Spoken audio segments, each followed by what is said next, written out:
Although I've always been a bit plain and never really stood out, Aaron was good looking and popular since he was young. As he got older, he became even more handsome. And a lot of under and upperclassmen were into him. He would receive so many chocolates and presents on Valentine's Day every year that he would ask me to help him eat them because he wouldn't able to on his own.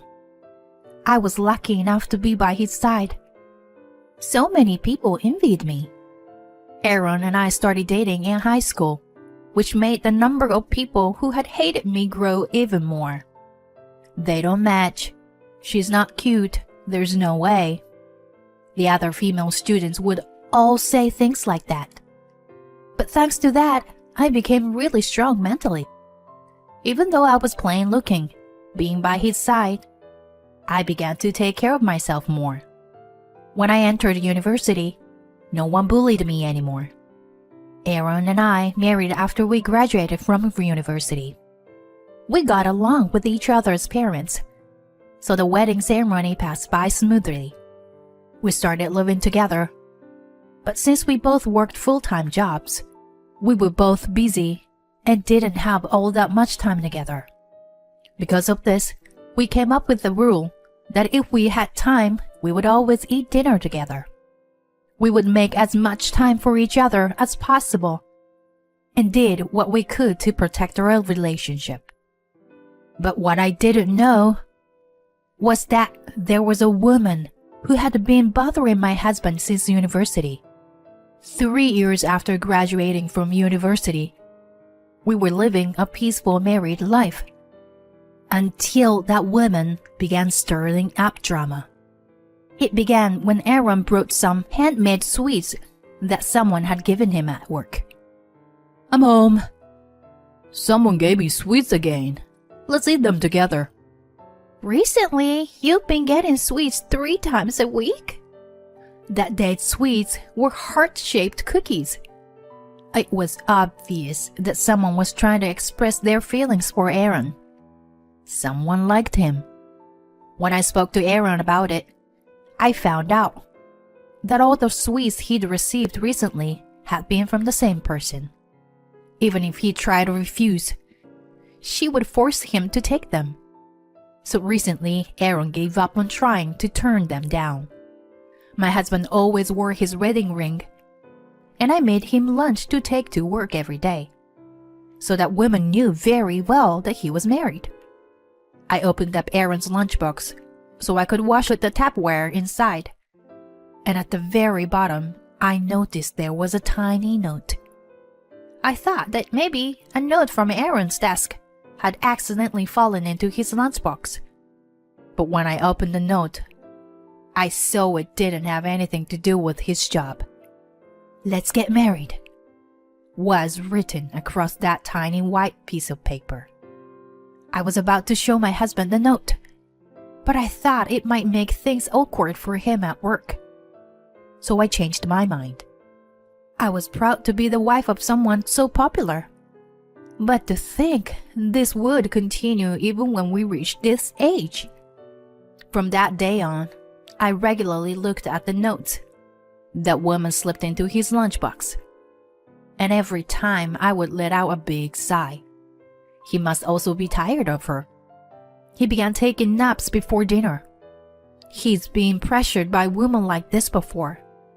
But this was the first time I've seen him this tired out by it. "Are you okay? You seem super tired these days." "I'm probably tired because work has been busy.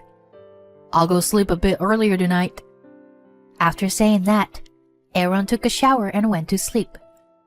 Maybe because he was so tired, he forgot his phone on top of the living room coffee table. Just as I picked up his phone to put it on his bedside table, he got a text. His phone vibrated 4 more times. Since I was holding his phone, I saw the notifications for those 5 texts. They were from a woman named Sarah. She seemed to be urging him to reply to her. I thought to myself that it must be the woman who's been giving him sweets recently. I didn't feel the need to look through his messages, so I just put down Aaron's phone next to his side, up the bed. I had a sinking feeling about to happen, so I couldn't sleep at all that night.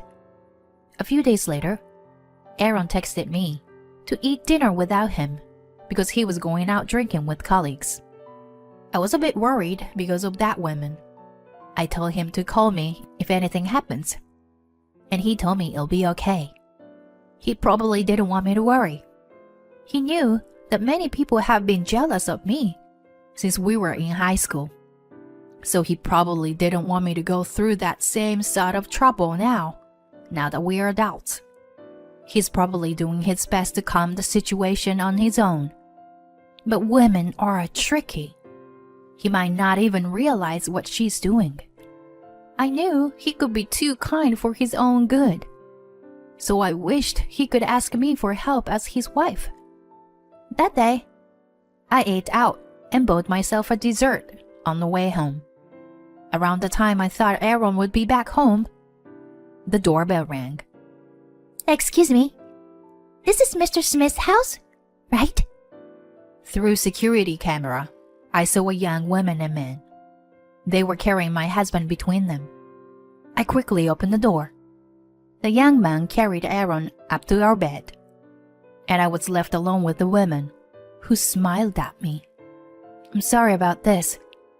Thank you for going out of your way to take care of my drunk husband. It's okay. Oh, here are some sweets I made. I noticed that the sweets she handed me were in the same packaging as all the other ones my husband had received recently, and I felt the blood drain from my face. This is definitely that woman, Sarah, who liked Aaron. I thanked her and took the sweets. When are you and your husband going to divorce?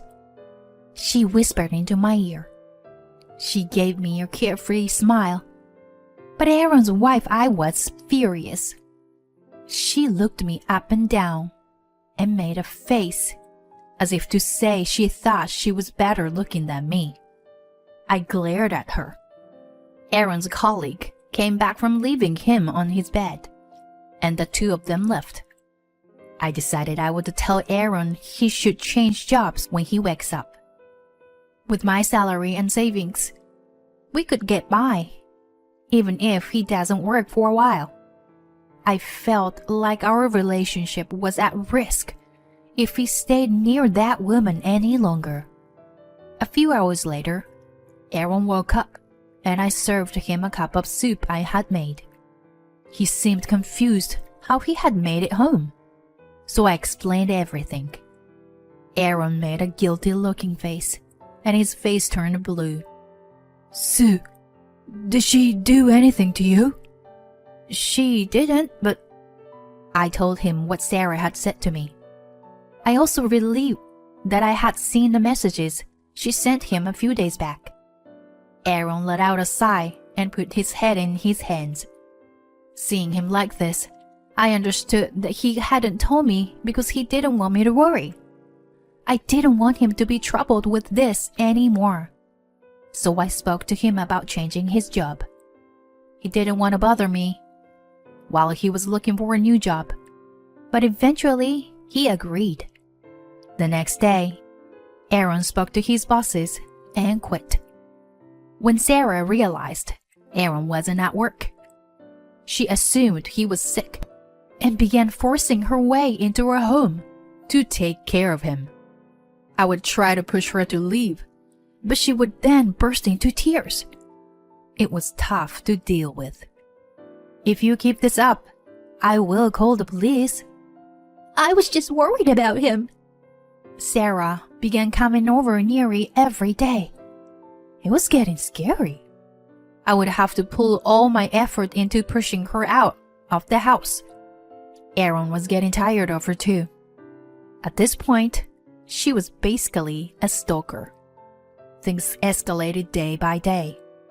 At Aaron's ex-job, they tried to help cover up the fact he quit by telling her that he had changed departments. but she ran all over the company trying to find him. I called the police on her, and they gave her a severe warning. After the police got involved, she stopped coming to our home. When things calmed down, Aaron began looking for a new job and managed to find one relatively quickly. His new office was a bit far from home, but he really gave it his all there. For a while, we returned back to our peaceful lives. I'm relieved everything has calmed down again. I blocked her number too. I hope everything will be okay from now on. We were a bit worried something would happen again, but we tried to move forward. A few months later, on the way home from work, Aaron jumped out into the street to save a young child. He got hit by a truck and passed away. He was such a kind person. He even risked his life to save that child. I couldn't help but be proud. But suddenly losing someone I loved so much, it was hard for me to accept reality. By the time I made it to the hospital that day, he had already passed away. I burst out crying.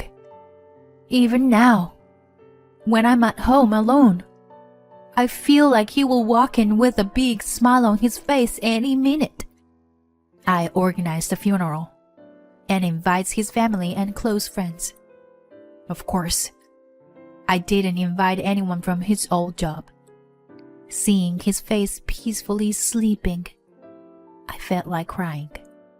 I love your smile so much, so please never stop smiling. I felt like he was saying that to me. I'm sure he wouldn't want to see me sad. Since he passed away so suddenly, I'm sure he regretted leaving me alone the way he did. But he definitely wouldn't regret having protected that child.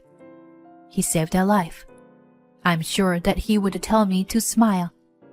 So I decided that after the funeral, I should try to move forward with my life, for the sake of the husband I loved. When he passed, the police gave me his cell phone. Looking through it, there were many pictures of me smiling. Some I didn't even remember. When I saw that, without thinking, I hugged Aaron's phone close to my body. I noticed that he had a huge number of notifications. Surprised, I checked and saw they were all from Sarah. She had found and followed Aaron on every social media platform possible. It seems we hadn't been able to stop her overwhelming feelings for Aaron. Aaron wasn't really the type to go on social media much, so he hadn't seen most of the notifications and messages. There were even messages from after he passed away. From the looks of it, she sent him around 30 messages per day. 5 years had gone since Aaron passed away, and she still messages him daily. Her feelings for him never changed. I peeked at her social media profiles and saw that all her posts were lies about going out with Aaron, being loved by him, and so on. She's been posts every day. Of course, since Aaron passed away, he's not in any of her new posts. Seeing her profiles felt gross. To put it most accurately, I was disgusted. She didn't know he had passed away. If anyone who knew saw her page, what would they think? I'm sure my husband would be annoyed if he looked down from heaven and saw that this was happening. As I was thinking this, I headed off to work. I had plans to eat dinner with Aaron's mother that night, so after I finished work, I quickly went to the restaurant we planned to meet at. My mother-in-law must be lonely since Aaron passed. Occasionally, we would go out to dinner or to Aaron's grave together. Thank you for always making time to meet me. 5 years have already gone by since Aaron passed. It's okay for you to find someone new to make you happy. It's okay. Aaron will always be in my heart. So I don't need anyone else. My mother-in-law worried about me, since so much time had passed and I hadn't remarried. But as I told her, Aaron was the only one for me.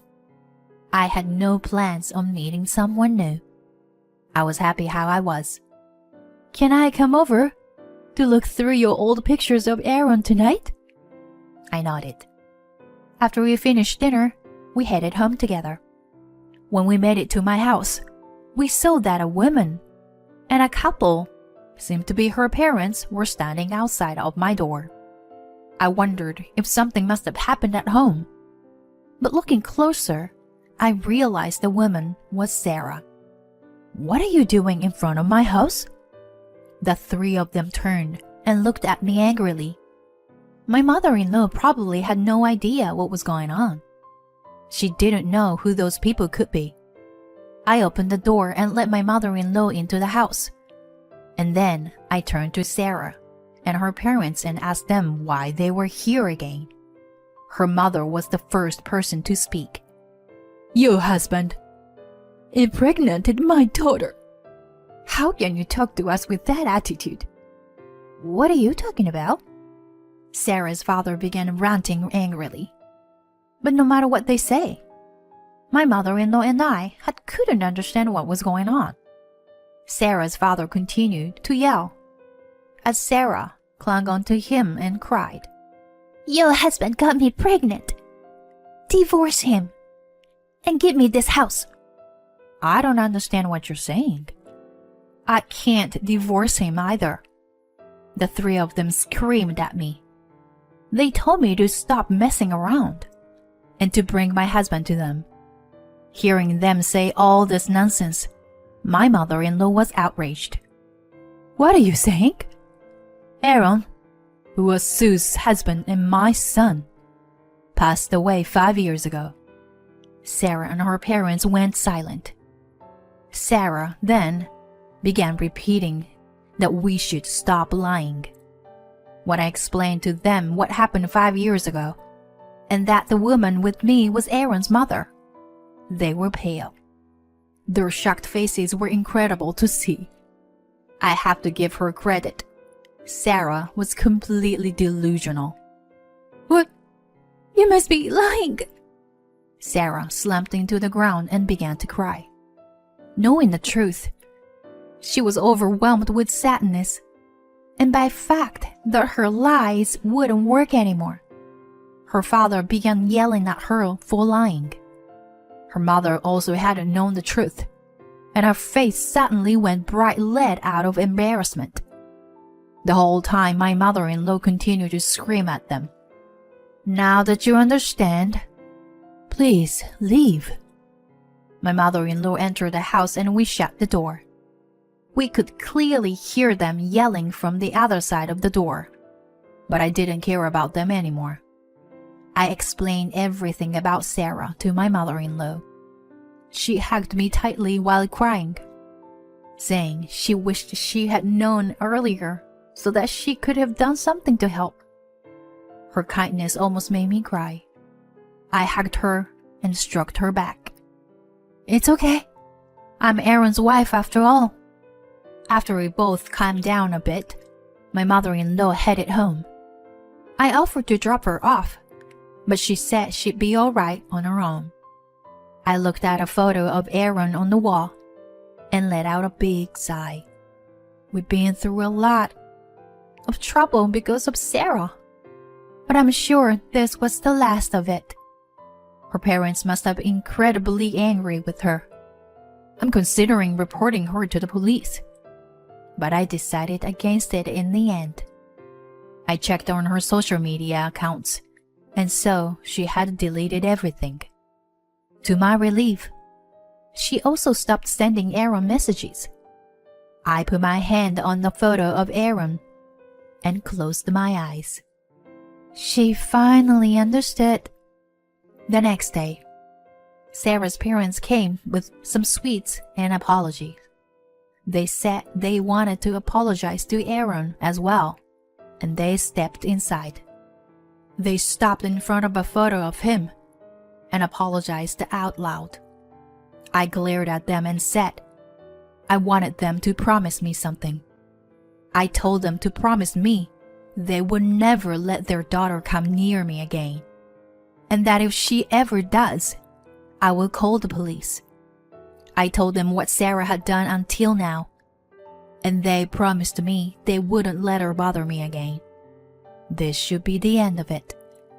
I'm sure even Aaron is relieved up in heaven. Sarah's parents left.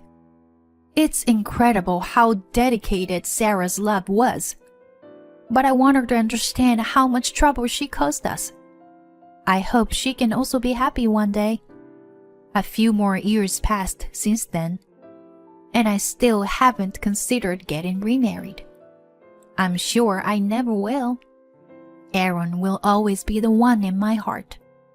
I hope he's smiling in heaven.